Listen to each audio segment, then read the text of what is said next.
Okay, so the first thing I want to talk about today is what the students in fifth grade learned in fourth grade regarding partial products, which is multiplication, and then I'll go into the standard algorithm, which is mostly how the grown-ups learned how to do the multiplication when we were kids. So the first thing we're going to talk about is whole number partial products. So partial products is where we're looking at each piece of multiplication in detail, so that way the students understand the place value behind each number. And then what we do is we go through and then add those partial products together to get to the final answer. So I'll show you the differences between that. So we'll start with whole number. So for example, if students were given the problem 4,840 times 3, okay, and we'll do the same problem over here just so I can show you where the numbers go. So partial products really relies on place value understanding. So when we do multiplication, the first thing we're doing is we're multiplying this 3 times 0 ones. After that, we would do 3 times 4 tens. So oftentimes when we're doing the standard algorithm, we're doing just 3 times 4, but it's not actually 3 times 4, it's 3 times 40. Then we'll do, so let me solve this. So 3 times 0 ones is 0, and we're gonna line everything up in the correct place value spot, so that way we don't get mixed up when we add them. 3 times 4 tens really means 3 times 40, okay? And what students learned is they can use the powers of 10 rule. So 3 times 4 is 12. Because we're multiplying by tens, we add 1 0, okay? The next thing we need to do is 3 times 8 hundredths, okay? And again, when we do the standard algorithm, we're just looking at 3 times 8, not necessarily 3 times 8 hundredths. So that's where a lot of students make mistakes. So we'll use the powers of 10 rule again. So 3 times 8 is 24. Since we're talking about hundreds, we add 2 zeros, and then we'll go to the thousands position. 3 times 4 thousands. So again, powers of 10. So 3 times 4 is 12. And because it's thousands, we add 3 zeros to the hundreds, tens, and ones. Okay, then we add those together. So that's 0, 2, 5, 4, 1. So that's 14,520 as the product, which is the answer. Now standard algorithm over here, again, like I said, we're just gonna do the multiplication facts. So 3 times 0 is 0.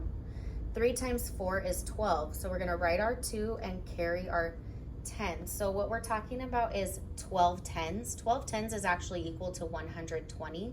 That's why we regroup or we carry the 1 to the hundreds position, because it's 120, okay? Then we do 3 times 8, which is 24, plus 1, which is 25. So we're gonna write our 5, carry our 2. 25 hundredths is actually 2,500. That's why we have the 500 in the hundreds position and the 2 in the thousands position. Then our thousands position, 3 times 4 is 12, plus 2 is 14. So the standard algorithm is something new to the fifth graders. That is something that they are learning for the first time this year. I wanted to show you a whole number example. Now I'll show you a decimal example, okay? So if we go a little bit further down so you can just see the equations. Let's just do 427 and 38 hundredths, okay, times 4. All right, we'll just do it times a whole number today.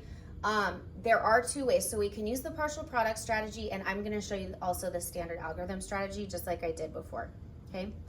So instead of starting with the ones this time, what we're going to be doing is we're starting with our hundredths position.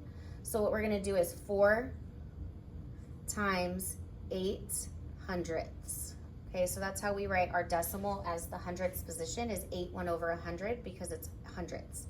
So what students learned last year is how to multiply a whole number by a fraction. So all we do is we multiply the whole number 4 times the 8, which is 32. So this is equal to 32 hundredths, okay? Now to write that back as a decimal, what we're going to do, we keep our decimal in the same spot and we're going to write 32 hundredths, okay? Next, we're going to do 4 times 4 times 3/10. Sorry, I almost said 3/12. So 4 times 3/10.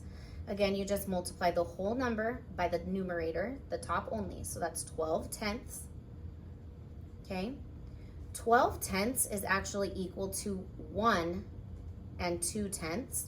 So we're going to write that, keep our decimal in the same spot. We're going to write 1 2/10.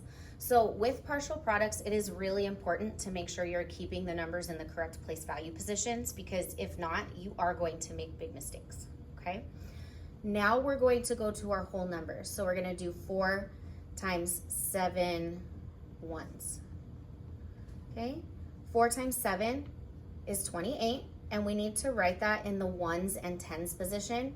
I usually tell my 5th graders, if there's no decimal over here, you can add the decimal and just add some placeholder zeros, because zeros don't have a value at the end of the number, so you can just hold those spots open so you don't mix yourself up.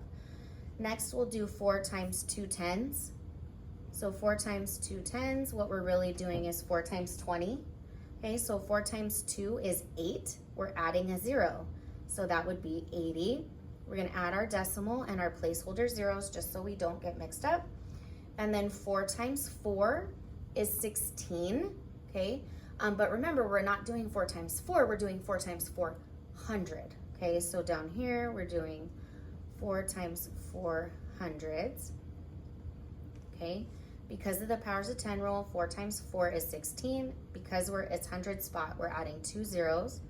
So that's going to be 1,600. And then again, we're just going to add our place value holder spots, and then we'll add everything together. The thing with decimal addition is the decimal is always going to stay in the same spot. So whenever you are adding decimals, you really want to make sure that you have all of the hundredths lined up, all of the tenths lined up, the ones, the tens, and the hundreds. Now we're multiplying by a whole number, and we have to do that whole number by everything. So it doesn't matter where that whole number position is right now. And I'll show you why with the standard algorithm. So I'll just continue to add.